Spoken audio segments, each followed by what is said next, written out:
अस्सलाम वालेकुम। आईएमएफ के वफद की पाकिस्तान आमद, जिसको पहले तो डिनाई किया जाता रहा कि कोई वफद नहीं आया, लेकिन अब उस आईएमएफ के वफद की वजह से इस हुकूमत की नींदें हराम है। आईएमएफ के वफद की हुकूमती अरकान से मुलाकातें और सुप्रीम कोर्ट के चीफ जस्टिस से मुलाकात, और चीफ जस्टिस से मुलाकात से पहले शहबाज शरीफ साहब ने चीफ जस्टिस को एक खत लिख दिया कि अपनी अदलिया को ठीक करें, अपनी अदलिया में इस्लाहात ले आए, लोगों को इंसाफ फराम करें। यानी शहबाज शरीफ साहब ने आईएमएफ के वफद को यह बावर कराने की कोशिश की कि हम तो बार बार कह रहे हैं अदलिया को, लेकिन वहां पर एक चीफ जस्टिस ही नायल बैठा है, तो हम क्या कर सकते हैं। उसको चाहिए कि वो बेहतर करने की कोशिश करें। दूसरी तरफ जब आप चीफ जस्टिस साहब ने उनसे मुलाकात की तो उन्होंने फिर मीडिया से बात करते हुए कहा कि अदलिया आजाद है, और यकीनन ये सारे पाकिस्तानियों को पता है कि अदलिया कितनी आजाद है। इसकी मजीद डिटेल भी मैं आपको बताता हूं। आईएमएफ वफद जुडिशियल कमीशन से भी मुलाकात करेगा और हम उस मुलाकात में अपना मौकिफ रखेंगे कि किस तरह से इलेक्शन को मैनेज किया गया और किस तरह से अदलिया पर कब्जा किया गया। उमर अयूब, इमरान खान साहब अब भी पुरअज़म है, तगड़े हैं, और बनी गाला जैसे वो रहते थे जेल में भी अभी वैसे ही अशाश बशाश हैं। फैसल चौधरी और उमर अयूब की असेंबली में बड़ी धुआंधार तकरीर, वो इस तरह से गरजे कि निजाम को, असेंबली में बैठे हुए उन अरकान को उनकी औकात याद दिला दी कि आप इमरान खान और उसकी अहलिया पर तो झूठे मुकदमे बना रहे हैं तोशा खाना के, लेकिन तोशा खाना का आप सारा रिकॉर्ड पब्लिक क्यों नहीं करते। और जो ये रोजाना की बुनियाद पर महंगाई खत्म होने के दावेदार है, ये मेरे साथ बैर निकले और अवाम को बताएं कि महंगाई खत्म हो गई है, अवाम इनको जूते मारेगी। उमर अयूब, इन सब की डिटेल से पहले आपसे गुजारिश है कि मेरे चैनल को सब्सक्राइब करें, लाइक करें, शुक्रिया। आईएमएफ के वफद का कुछ दिन पहले से ही ये इंकशाफ किया गया था कि वो पाकिस्तान में आया हुआ है और उसने नया जो कर्जा रिशेड्यूल करना है उससे पहले वो ये देखना चाहता है कि पाकिस्तान में कोई आइन कानून, कोई इंसाफ है या नहीं है। अगर यहाँ कोई आइन कानून इंसाफ नहीं है तो फिर पाकिस्तान की इकोनॉमी तो बेहतर हो ही नहीं सकती। हमें हमारे कर्जे कैसे वापस होंगे। इससे बेहतर है कि मजीद कर्जे ना दिए जाए। और उस लिहाज से पहले तो हुकूमत इसको डिनाई करते नहीं, लेकिन अब तो सब कुछ आया हो चुका है। और आईएमएफ के वफद ने हुकूमती अरकान से भी मुलाकात की और चीफ जस्टिस पाकिस्तान जनाब याहिया अफरीदी साहब से भी मुलाकात की। और मुलाकात में यकीनन कि किस तरह से आप रूल ऑफ लॉ को कैसे चला रहे हैं, आप लोग इंसाफ कैसे दे रहे हैं। इमरान खान के जो तहफ्फुजात है कि उनके केसेस लगाए नहीं जाते अदालतों में, 9 मई 26 नवंबर की जुडिशियल इंक्वायरी कोई नहीं की गई, और इमरान खान के खिलाफ जो मुकदमात हो वो बड़ा जल्दी चलाए जाते हैं, और बड़ी जिस तरह से उनसे निशान छीना गया या इस तरह के मामला जरूर जेर बहस आए होंगे कि इमरान खान और उसकी पार्टी को जो तहफ्फुजात है। तो यकीनन चीफ जस्टिस साहब को इसमें बड़ी परेशानी होगी और पूरा निजाम परेशान है कि अब आईएमएफ का वफद वापस जाकर क्या अपना एलामिया जारी करता है। तो आईएमएफ के वफद ने जब चीफ जस्टिस साहब से मुलाकात की और जो जुडिशियल कमीशन के अरकान है उनसे भी मुलाकात की, तो चीफ जस्टिस साहब ने मुलाकात के बाद सहाफियों को बुलाकर उनको कहा कि अदलिया आजाद है। ये वो अदलिया आजाद है। जब चीफ जस्टिस को इमरान खान साहब साबिक वजीर आजम एक लेटर लिखते हैं तो वो पढ़ते नहीं है, वो कहते हैं मैंने उसको एनी बेंच की तरफ भेज दिया। यानी इतनी आजाद है कि एक लेटर वो खुद पढ़ ही नहीं सकते, वो उस एनी बेंच को भेज रहे हैं। ये अदलिया इतनी आजाद है कि सुप्रीम कोर्ट के फुल कोर्ट बेंच ने ये फैसला दिया कि तहरीक इंसाफ को मखसूस नशिस्तें दी जाए, अभी तक नहीं दी गई। ये वही आजाद अदलिया है जिसका चीफ जस्टिस बार बार कहता रहा पंजाब में इलेक्शन करवाया जाए, केपीके में इलेक्शन करवाया जाए, वफाक में इलेक्शन करवाया गया, लेकिन कुछ नहीं सुना गया।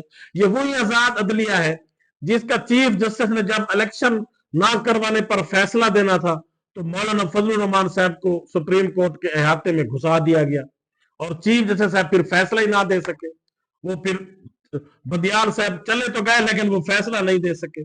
और ये वही आजाद अदलिया है कि जिसके 26वीं आईनी तरमीम के बाद जो सीनियर तरीन जज जिसको चीफ जस्टिस लगना था उसको नहीं लगने दिया गया, अपनी मर्जी का एक जज जो है उसको चीफ जस्टिस लगा दिया गया। और फिर जो सीनियर तरीन जज है मंसूर अली शाह, मुनीब अख्तर, उनको किसी खाते में भी नहीं डाला जा रहा, ना उनको एनी बेंच में रखा गया, ना उनको जब वो कोई केस सुन रहे होते हैं कोई उनको ट्रांसफर करते हैं बेंच में, तो जब चाहते हैं बेंच से वो केस वापस ले लेते हैं। और ये वही आजाद अदलिया है जिसके 6 जजेस खत लिखते हैं हाई कोर्ट के कि हमें जी इंसाफ दिया जाए, हम खुद खौफ में मुब्तला है। और ये वही आजाद अदलिया है जिसके जजेस जब तहरीक इंसाफ के किसी रुकन को जिस पर मुकदमा होता है उसको जमानत देते हैं तो उसको अदालत के बहर से फिर गिरफ्तार कर ले जाता है। और ये वही आजाद अदलिया है जो हाई कोर्ट इस्लामाबाद का जो चीफ जस्टिस जिसको बनना था मोहसिन अख्तर कियानी, उसको रास्ता रोकने के लिए 16वें नंबर की सीनियरिटी के जज को हाई कोर्ट से इस्लामाबाद हाई कोर्ट लाया गया ताकि उसको सीनियर तरीन बना दिया गया ताकि उसको चीफ जस्टिस बनाया जा सके। तो यकीनन चीफ जस्टिस साहब का ये कहना कि अदलिया आजाद है ये एक इंतहाई बड़ा और ये भोंडा मजाक लगता है। और इमरान खान साहब ने जो खत लिखा चीफ जस्टिस साहब को इतनी जरूरत नहीं हो सकी कि वो खत को पढ़ सके और उन्होंने वो ट्रांसफर कर दिया जी एनी बेंच इसको देखेगा। और वजीर आजम साहब भी चीफ जस्टिस को खत लिख चुके हैं और चीफ जस्टिस साहब ने कहा कि हम वजीर आजम और अपोजिशन लीडर को बुला चुके हैं। तो अब वजीर आजम ने अपने तौर पर हुज्जत तमाम कर दी कि जी हमारा तो कोई वास्ता नहीं, ये चीफ जस्टिस ही नायल है जिसको हमने खुद चीफ जस्टिस बनाया है। ये अब अगर इंसाफ नहीं मिल रहा इमरान खान या तहरीक इंसाफ के लोगों को तो इसकी वजह से नहीं मिल रहा, ये नायल बैठा है। हम तो इस्लाहत चाहते हैं, हम तो चाहते हैं कि इंसाफ हो। तो यकीनन अब ये एक बड़ी बड़ी वसी पैमाने पर एक खिचड़ी पक रही है जिसका यकीनन कोई ना कोई रिजल्ट तो जरूर निकलेगा। उमर अयूब जो अपोजिशन लीडर है और जुडिशल कमीशन के 2 मेंबर तहरीक इंसाफ के भी हैं, बैरिस्टर गौहर अली खान और दूसरे जो सीनियर वकील है इमरान खान की पार्टी के वो भी मेंबर है उसके। तो यकीनन अब ये दोनों भी जुडिशल कमीशन में मौजूद होंगे और उमर अयूब ने कहा कि हम जरूर आईएमएफ को ये बताएंगे कि किस तरह से इलेक्शन में धांधली की गई, सारा मामला हम उसके सामने रखेंगे आईएमएफ के सामने। और अदलिया पर जिस तरह से कब्जा किया गया 26वीं आईनी तरमीम के बाद ये भी हम रखेंगे जुडिशल कमीशन के सामने। तो यकीनन तहरीक इंसाफ के मेंबर भी अली जफर, बैरिस्टर अली जफर और गौहर अली खान जरूर इस मामले को हाईलाइट करेंगे। तो अब देखते हैं कि आईएमएफ फिर अपना इस पर क्या रद्द अमल देता है, क्योंकि हुकूमत इस पर परेशान बड़ी है। पहले तो वो इस मामले को दबा रही थी लेकिन अब तो सब कुछ सामने आ चुका है। उसके बाद आज उमर अयूब साहब ने असेंबली के फ्लोर पर वो ऐसे गरजे कि जिस तरह से गरजने का हक बनता है और उन्होंने बताया कि इमरान खान और उनकी अहलिया को तो झूठे तोशाखाना केसेस में सजा दे दी गई, कैद में डाला गया और बार बार।